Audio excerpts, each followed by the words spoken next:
Tell my daughters, treat people kindly, be useful. Again, I think that the biggest question maybe in economics and politics of the coming decades will be what to do with all these useless people. I would just say, to sort of follow their heart in terms of what they find interesting to do or fulfilling to do, and try to be as useful as possible to the rest of society. He never gets asked about how advanced his AI is at Tesla. You always talk about the other names. Tesla AI is, like I said, it's like, I'm not even sure who's second, frankly. Why is that? What are people not understanding about what you have, and why are we talking so much about ChatGPT and generative AI at OpenAI and what Microsoft's going to be able to do with it, and not about Tesla? I don't know. I mean, people do talk about it online. I think Tesla will have sort of a ChatGPT moment. Maybe if not this year, I'd say no later than next year. Wait, say that again. I'm sorry. You're going to have a sort of ChatGPT moment. Oh, you will. In terms of suddenly it will. Yeah, suddenly 3 million cars will be able to drive themselves with no one. Right. It goes back to that. Right. Yeah, and then 5 million cars, and then 10 million cars. Uber, Bitcoin, self-driving cars. Combine those three together, and you have the self-owning taxi. A car that is a corporation that owns itself, pays for the car lease, the car insurance, and the gasoline from the revenues it makes, giving passengers a ride, and there's not a single human involved in that matter. It's brilliant because a lot of people worried about employment, trying to get labor. A lot of people worried about mistakes. A lot of people are thinking that drive-through is not working that well because it's hard to hear, whatever. You did something, a deal with Google today that I thought was revolutionary. I want you to talk about it. Yeah, no, Google's been a great partner, and we're really working with them on generative voice AI and trying to figure out how do we create a better experience in our restaurants, first and foremost for our employees. How do we get our employees better positioned to work on the grill, make great food, make it fast, accurate, get it out the door with a smile, and really take out that slowest point in the order process, ordering at the speaker box, and trying to make that more seamless, more frictionless, a lot less lost in translation, so we can really focus on adding value to the consumer to get them through the drive-through faster, and to do it with a smile. And I'll tell you what, Google's been a fabulous partner. We're going to have a couple of restaurants in pilot here in June in the Columbus area, and we're going to learn a lot. First step on a lot of innovation. We got a lot of opportunities still ahead of us on digital menu boards. Continue to push that hard too.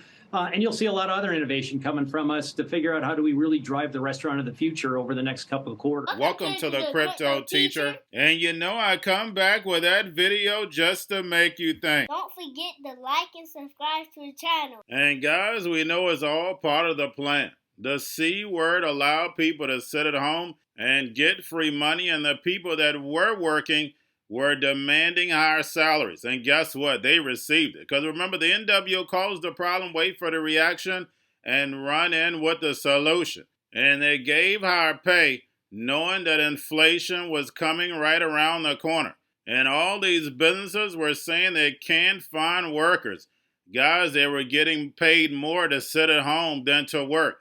And now they want to work, but these companies are not hiring them. They're making people do a whole lot more work than what they should. We all been to the store and you can't find workers, not because they don't want to work, it's because these companies are no longer hiring. And now these big corporations are ready to bring in automation when people are definitely looking for work. And we see all these big corporations laying off. And what will the people do?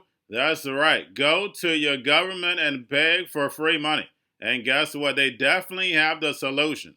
But guys, remember, the jobs that they're laying off right now, these are good paying jobs. These are six-figure jobs. We're not even talking about fast food. We're talking about tech jobs that they've been laying off constantly and higher management. We know the NWO still needs the blue-collar workers, but only for a couple years, because we know robots, algorithms, and drones are going to be right around the corner.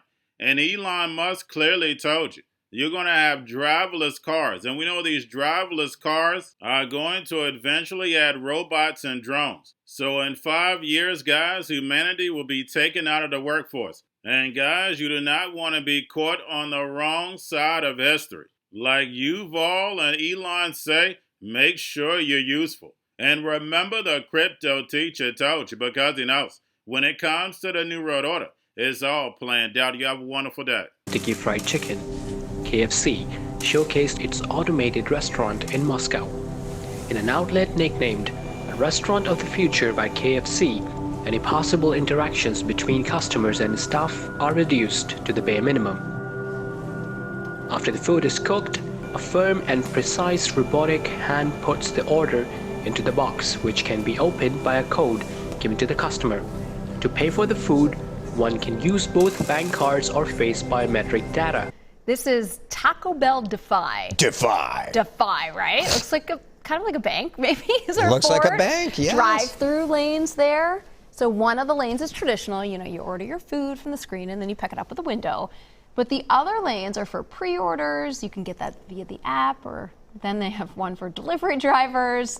So when your food is ready, it drops down from the kitchen. There's 10 McDonald's locations in Chicago that are testing out artificial intelligence at drive-thrus. So do you think that this could actually be a real trend that continues to possibly take other entry-level jobs away? Yeah, absolutely. Look, businesses are like any other entity. If you threaten their survival, they will do whatever they can to survive. And with food costs increasing dramatically because of the Biden administration's policies leading to inflation generally, plus wages are going up dramatically because nobody can find employees. The incentive is for people not to work.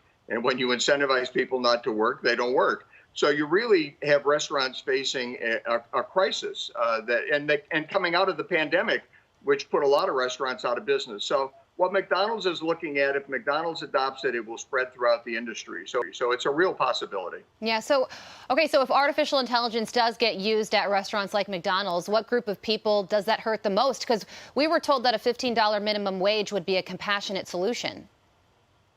Yeah, that's really just so wrong. Look, there was a study out of Brookings back a few years ago that said if you graduate from high school, get a full-time job, and wait until you're 21 years old to get married, you have a 2% chance of ending up in poverty and a 75% chance of entering the middle class.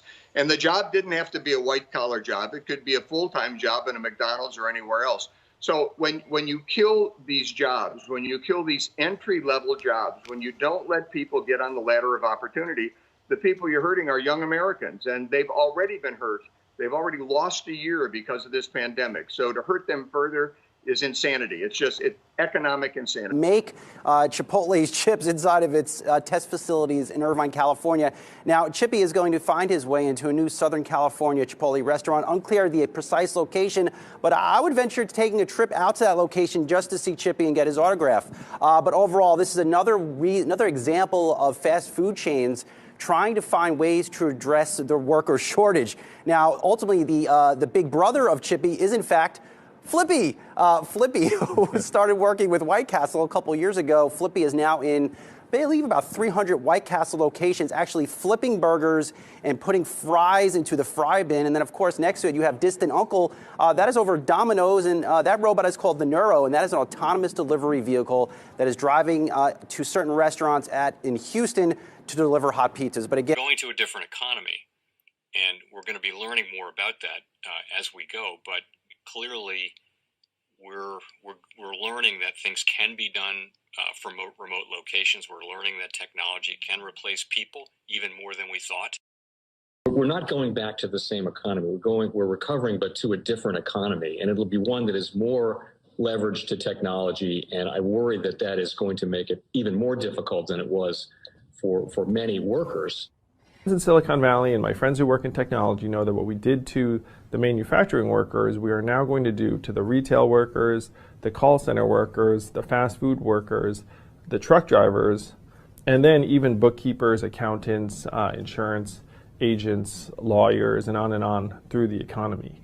So what happened to the manufacturing workers is a very clear sign. And so we'll import Chinese-based CBDC technology. So it's going to be CBDC in a box provided to you by the People's Bank of China. Crypto Teacher and the New World Order book, plus the 3 Kids books. It's time to re-educate. Also, new to cryptos, Coinbase, Bitrue, Binance. Do not forget book links and crypto links are in the description. The stock channel, guys. Don't forget to go like, subscribe, spread everywhere. You have your Kobo, your chip stocks, your banking, your gaming. While everybody's sitting at home, get home stocks, the Seaver, the biotech stocks. And while everybody's at home wishing they were still getting that free money, what are they doing? Drinking and smoking weed. Don't forget about those stocks, and you have a wonderful day. The most powerful person in the world is the storyteller. The storyteller sets the vision, values, and agenda of an entire generation to come. Steve Jobs.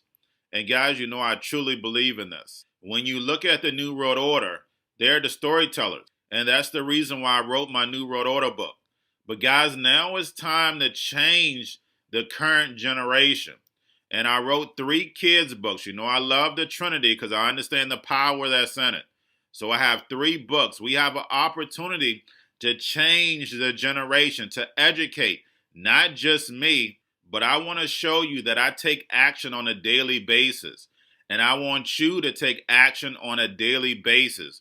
Whether it's your job, whether it's in your community, we have an opportunity right now to educate the masses. I posted this on my Twitter account. Please share, but this is a short clip of the 3 books. There's going to be a clothing line and action figures. Please get these books for your kids, nephews, cousins, friends, so therefore we can start the re-education now. Because as we see, the 4th Industrial Revolution foundation is definitely here. Robots, algorithms, drones, taking humanity out the picture. We have to re-educate. But let's get into the video. Part 1. King Joshua and Grandma Tam save the village. Part 2. King Joshua and Grandma Tam save New York. From COVID Stories 3. Part 3. King Joshua and Grandma Tam goes to China. It's mandatory to get part 1, part 2, and part 3 of this series. It's time to re-educate Generation Z.